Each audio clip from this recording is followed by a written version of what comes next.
Today we're making deep fried milk for reasons. Start by making 2 cups of local dairy milk.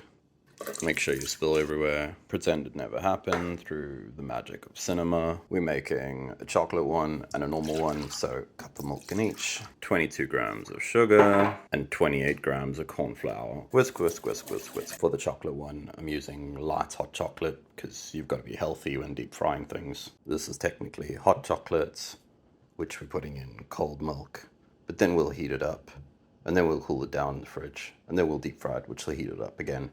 So I guess it's just a metaphor for man's inhumanity towards fellow man. Whisk, whisk, whisk. Stir, stir, stir, stir, stir, stir. Goop, goop, goop. Line some containers without struggling at all. Pour, pour, pour. Balance precariously to the fridge. Flop. Rob, rob, rob, rob, rob. Cut my life into pieces. This is my last resort. Suffocation, no breathing. Don't give a. It sort of tastes like bland dessert, like British food. Cornstarch, egg, breadcrumbs. Our cursed Twinkies are now ready to fry. I don't know why this is on Elon Freedom Units. I can't figure out how to change it. Fry, fry, fry. Take them out when they're that perfect golden brown milk color. Just cut these open very carefully.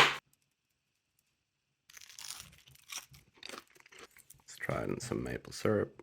Let's try it in some habanero syrup. That's better because it burns away all the sins of deep frying milk. Let's try the plain milk. The chocolate one's better. Overall, nah, it needs something interesting like cheesecake in the middle.